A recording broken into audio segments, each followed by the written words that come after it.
हारिनि समाजजों लोगोसे सुबुं सिबिनायावबो नांथाबदों बड'लेण्ड जनजाति सुरक्षा मन्चआ। राहा गैथारै नखर आरो सुबुंनि फारसे नोजोराव गोग्लैदों बड'लेण्ड जनजाति सुरक्षा मन्चआ। मैगं थाइगं फाननानै फरायसालियाव थाग्रा सासे फरायसुलिखौ हेफाजाब होदों बड'लेण्ड जनजाति सुरक्षा मन्चनि दैदेनगिरिफोरा। कक्राझार जिल्लानि कांक्लाबादा बाजाराव मैगं फाननानै स्कुलाव फरायनाय फरायसुलि लक्ष्मीश्री राभानो गस्ला जगायनानै होदों बड'लेण्ड जनजाति सुरक्षा मन्चआ। थाखो 2आव फरायफुनाय फरायसुलि लक्ष्मीश्री राभानो गोजां बोथोरनि गस्ला जगायनानै होयो। बड'लेण्ड जनजाति सुरक्षा मन्चनि दैदेनगिरि दावराय देख्रेम नार्जारिनि दैदेननायाव माखासे बिबानगिरिफोरा कांक्लाबादा बाजाराव थांनानै हिन्जावसानो गुदुं गस्लाखौ गथायनानै होयो।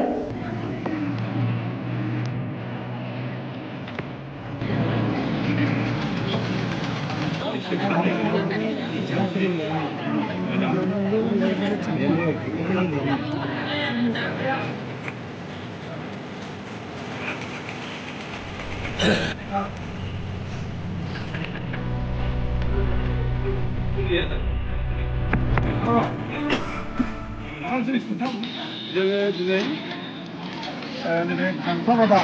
बाजार थिनालि कांक्लाबादा बाजार जों बड'लेण्ड जनजाति सुरक्षा मन्चनिफ्राय फैदों आरो नैबे जारौआ मा नाम नोंनिया लक्ष्मीश्री राभा बे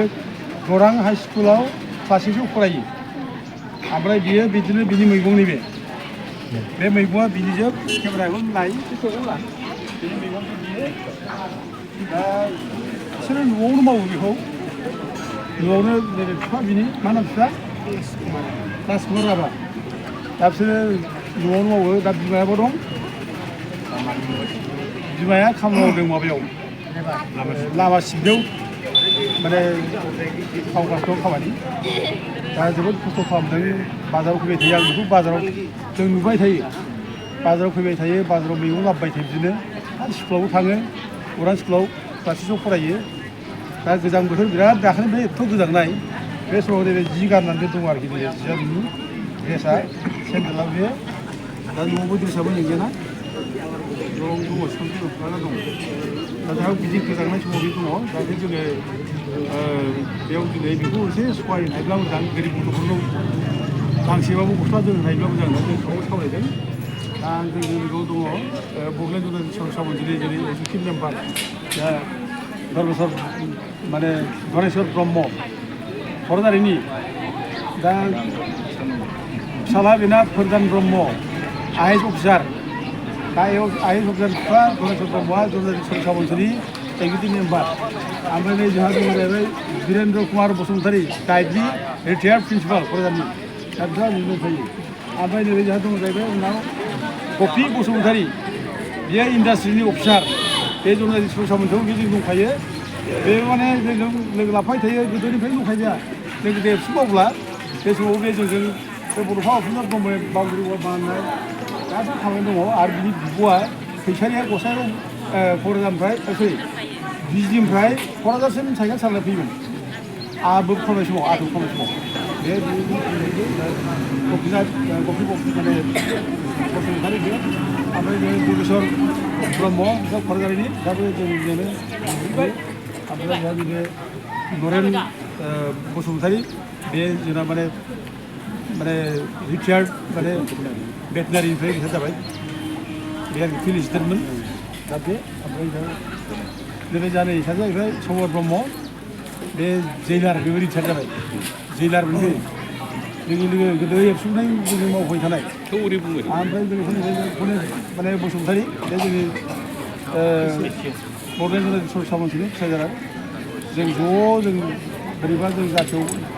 माने एसे खामानि मावनो हायो बेखौ जाफिननाय जों गोबाङानो आरो जों गोबां मानसिजों जगाजग खालामबाय थायो जों ज' ओंखारगोन जोंबो ज' ओंखारगोन होननानै जों ज' माबानानै जों होनदों आरो जारौनो जों एसे फिसा माने गाननाय जोमनाय गोजांनायखाय आरोखि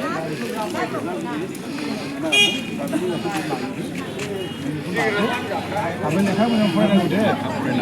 लेखा फरायनांगौ लेखा फरायनायाव गारनो नाङा खामानि मावनांगौ लेखा फरायनांगौ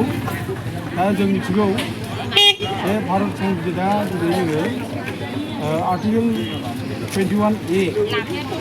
बे बादियै माने 6 बोसोरनिफ्राय 14 बोसोरसिम फ्रि एन्ड कम्पालसारि इडुकेसन होनांगौ सरकारा बिदिखौ होनांगौ आयेनाव दंखाथारो मोनसे रावबो फ्रि थानो मोना दा बे गथ'आ जे बे खामानि मावनायनि गेजेरजोंबाबो बे स्कुल फरायदोंथ' बिराद मोजां बाथ्रा